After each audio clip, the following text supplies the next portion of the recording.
Hello friends, मैं शशि सिडाना स्वागत करता हूं आपका आपके अपने YouTube channel chemistry and GK Shashi Sidana पर। साथियों, हमारे कक्षा 12 रसायन विज्ञान JET ICAR REET level 1 REET level 2 पटवार भर्ती परीक्षा और इसके अलावा जितने भी कॉम्पिटिटिव एग्ज़ाम होते हैं उनमें जो जनरल साइंस फॉलो होती है उसके वीडियो लेक्चर नियमित रूप से हमारे व्हाट्सएप ग्रुप के अंदर भेजे जा रहे हैं। यदि आप भी हमारे व्हाट्सएप ग्रुप में जुड़ना चाहते हैं तो एक मैसेज अपना नाम व पता लिखकर हमारे मोबाइल नंबर 9928782905 पर भेजें और साथ ही ये ज़रूर मेंशन करें कि आप किस ग्रुप में जुड़ना चाहते हैं। आपको उस ग्रुप में जोड़ दिया जाएगा और उसी सिलेबस से रिलेटेड वीडियो आप तक प्रोवाइड करवाए जाएंगे। अब बात करें हम आज के टॉपिक की, तो आज का टॉपिक हमारा कक्षा 12 का चैप्टर वैद्युत रसायन, जिसका लास्ट टॉपिक आज हम डिस्कस करने जा रहे हैं। वैद्युत रसायन का लास्ट टॉपिक हमारा संक्षारण कोरिजन।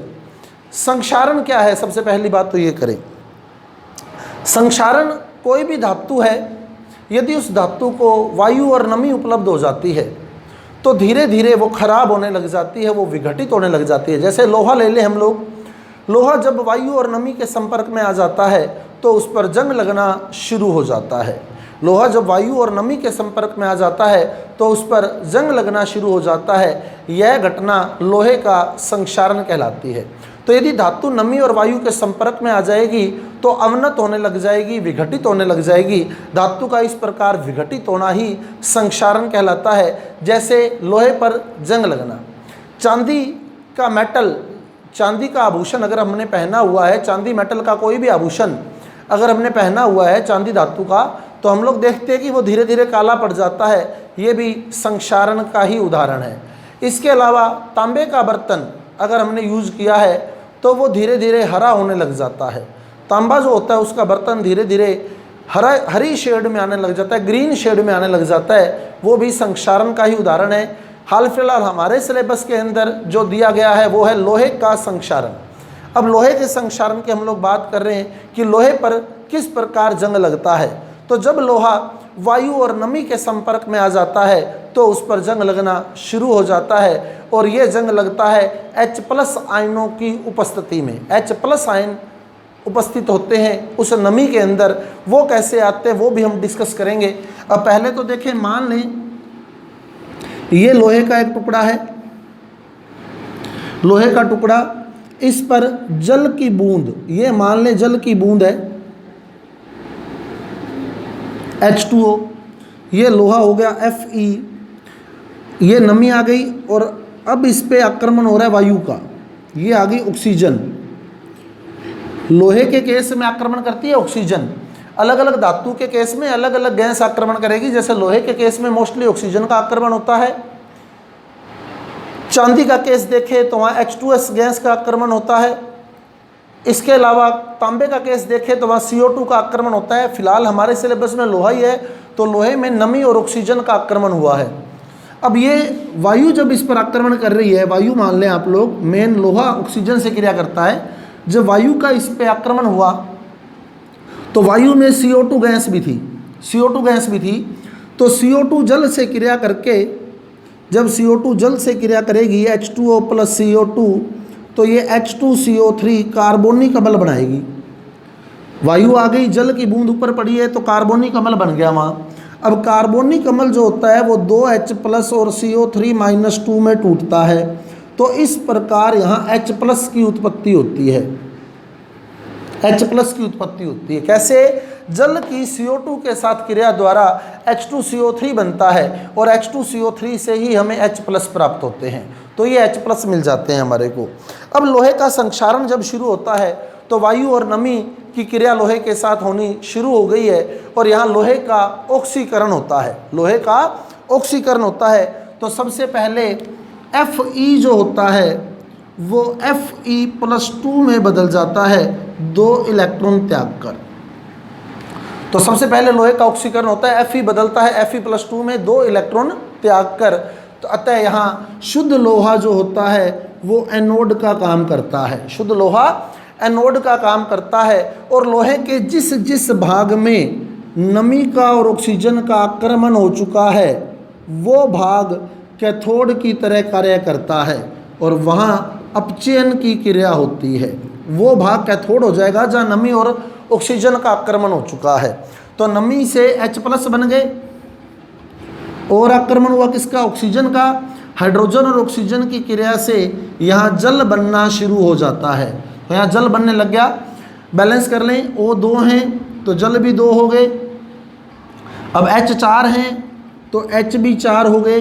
4H+ में 4 इलेक्ट्रॉन ऐड होंगे। 4H+ में 4 इलेक्ट्रॉन ऐड होंगे, जबकि ऊपर से कितने इलेक्ट्रॉन आए? 2। नीचे हमने कितने यूज किए?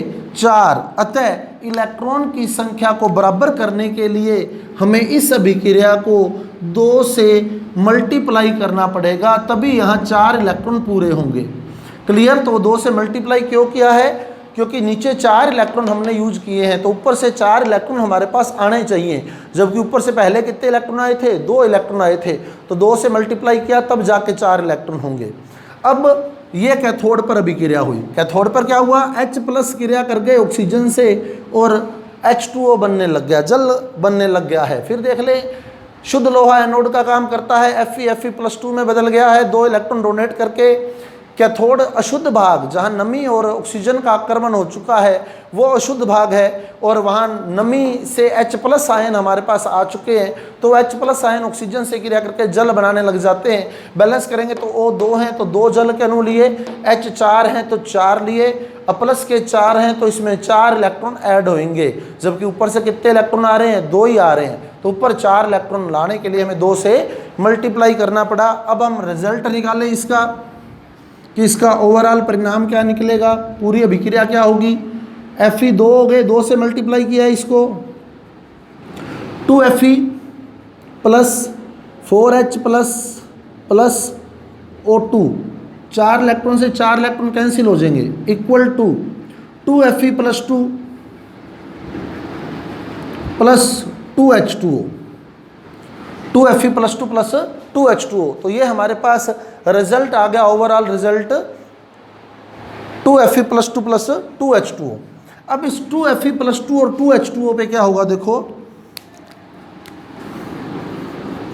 2Fe+2 प्लस 2H2O, इस पे फिर ऑक्सीजन का आक्रमण होगा और Fe से Fe2O3 बन जाएगा। Fe से Fe2O3 बन जाएगा। अब देखो बैलेंस करें, Fe कितने हैं? 2, तो 2, O कितने हैं? 3। अब देखो 2 तो इसमें आ गए, जल में 2 O आ गए, 1 O और चाहिए, तो अपने ये हाफ O2 ले लिया। हाफ O2 का मतलब 1 O, आगे 3 O चाहिए थे, तो 2 तो जल में ही पड़े हैं, 1 O और कर लिया, यानी O2 का आधा कर लिया, तो O 3 हो गए। अब H कितने हैं इसमें? 4, तो ये 4H+ वापिस आ गए, 4H+ वापिस आ गए, जो हमने यूज किए थे। माध्यम अम्लीय ही बना रहेगा।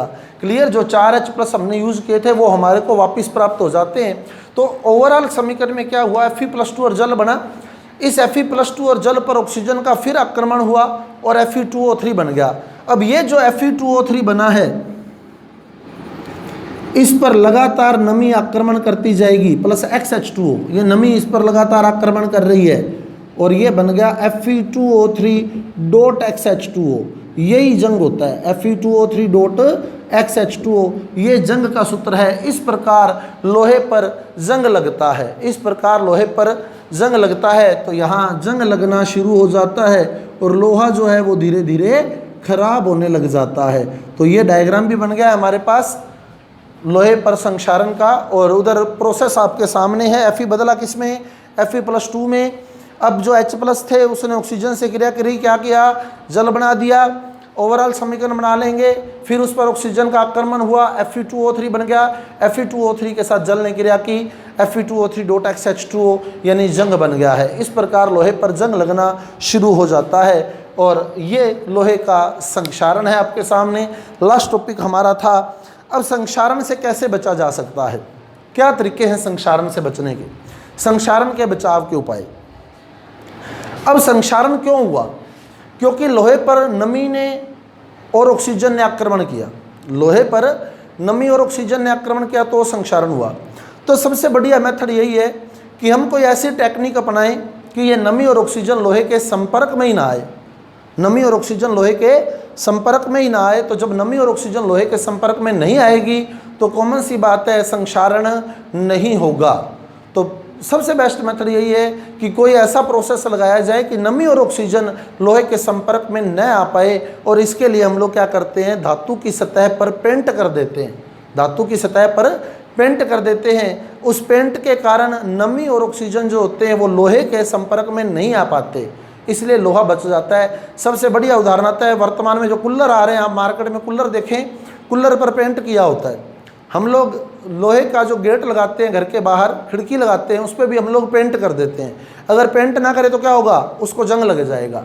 हमने क्या किया, पेंट कर दिया ताकि नमी और ऑक्सीजन लोहे के संपर्क में ही ना आ पाए। और एक मेथड और आता है गैल्वेनिक सेल का निर्माण, गैल्वेनीकरण। गैल्वेनिक सेल का निर्माण, गैल्वेनीकरण या कैथोड सुरक्षा। कैथोड सुरक्षा, अब देखो लोहे पर जब जंग लगा तो लोहे ने किसका काम किया, एनोड का। लोहा एनोड का काम कर रहा है तो उसका ऑक्सीकरण हो रहा है और उस पर जंग लग रहा है। हम कुछ ऐसा करें कि लोहा कैथोड बन जाए, कुछ ऐसा करें कि लोहा कैथोड बन जाए, तो लोहे पर कभी जंग नहीं लग सकता, लोहे का कभी संक्षारण नहीं हो सकता। और इसके लिए हमें सहायता लेनी होती है वैद्युत रासायनिक श्रेणी की। वैद्युत रासायनिक श्रेणी की चर्चा हम पहले कर चुके हैं, और वैद्युत रासायनिक श्रेणी है क्या, उसको एक बार रिपीट कर दे।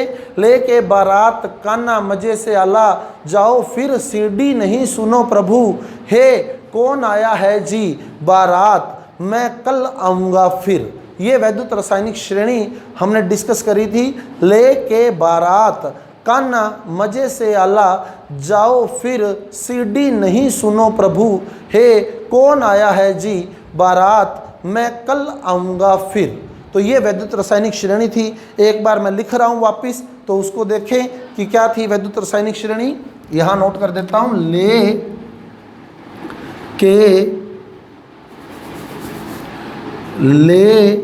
के बारात कान्हा मजे से आला, जाओ फिर। तो ये एफी आ गया, देखो ये एफी आ गया, ये लोहा आ गया हमारे पास। अब लोहे से ऊपर जितनी भी धातुएं लिखी हैं, जो पहले बोलूँगा ना वो एनोड होती है, जो पहले बोला गया वो एनोड है, जो बाद में बोला गया वो कैथोड है। सीधा सा फंडा इस ट्रिक के अंदर, जो पहले उच्चारित कर दिया, जिसका उच्चारण हमने पहले कर दिया, वो एनोड है। तो लिथियम भी एनोड है। लोहे के साथ मान लो मैं जिंक जोड़ दूं, लोहे और जिंक को जोड़ के मैं सेल बनाऊं, तो उसमें जिंक एनोड होएगा और लोहा कैथोड होगा। ऐसे मान लो लोहे के साथ मैग्नीशियम जोड़ दूं तो मैग्नीशियम एनोड होगा, लोहे के साथ एल्यूमिनियम जोड़ दूं तो एल्यूमिनियम एनोड होगा, लोहे के साथ सोडियम जोड़ दूं तो सोडियम एनोड होगा। जो पहले बोला गया वो एनोड है। क्लियर। तो लोहे को हमने क्या करना है, कैथोड बनाना है। अब कैथोड कैसे बना सकते हैं, लोहे की सतह पर जिंक का लेप कर दें तो जिंक एनोड हो जाएगा, एल्यूमिनियम का लेप कर दें एल्यूमिनियम एनोड हो जाएगा, मैग्नीशियम का लेप कर दें मैग्नीशियम एनोड बन जाएगा। तीनों ही केस के अंदर लोहा कैथोड बन जाएगा। तो लोहे की सतह पर जिंक, मैग्नीशियम या एल्यूमिनियम की परत चढ़ाकर हम लोहे को कैथोड बना देते हैं, जिससे लोहे की सतह पर ऑक्सीकरण नहीं हो पाता और लोहा संक्षारण से बच जाता है। यह क्रिया गैल्वेनीकरण, कैथोड सुरक्षा या धातु लेपन कहलाती है। इलेक्ट्रोप्लेटिंग बोलते हैं इसको हम लोग, विद्युत लेपन या धातु लेपन। तो आपसे अगर पूछ लेता है लोहे पर जंग लगने से बचाने के लिए उसकी सतह पर किन किन धातुओं का लेप किया जा सकता है, तो जिंक का, एल्यूमिनियम का, मैग्नीशियम का, इनका लेप उसकी सतह पर कर दें हम लोग, क्योंकि ऊपर वाले मेटल थोड़े सॉफ्ट मेटल हैं, उनका लेप जो है विद्युत लेपन के दौरान टिकेगा नहीं। इसलिए हमें जिंक, मैग्नीशियम या एल्यूमिनियम का लेपन उस पर करना होता है, ताकि वो उसके ऊपर एक पूरी स्थायी परत बन जाए और लोहा जो है वो कैथोड बन जाए। ऐसी स्थिति में लोहे पर ऑक्सीकरण नहीं होगा, और जब लोहे पर ऑक्सीकरण नहीं होगा तो लोहे पर जंग नहीं लगेगा। तो ये हमारा टॉपिक था संक्षारण। उम्मीद करता हूँ आपको समझ आया होगा। साथियों, अगर आपको मेरा वीडियो अच्छा लगा है तो कृपया लाइक करें, कमेंट करें और मेरे चैनल को ज़्यादा से ज़्यादा सब्सक्राइब करें। ऐसे ही वीडियो मैं आपको आगे प्रोवाइड करवाता रहूँगा। Thank you.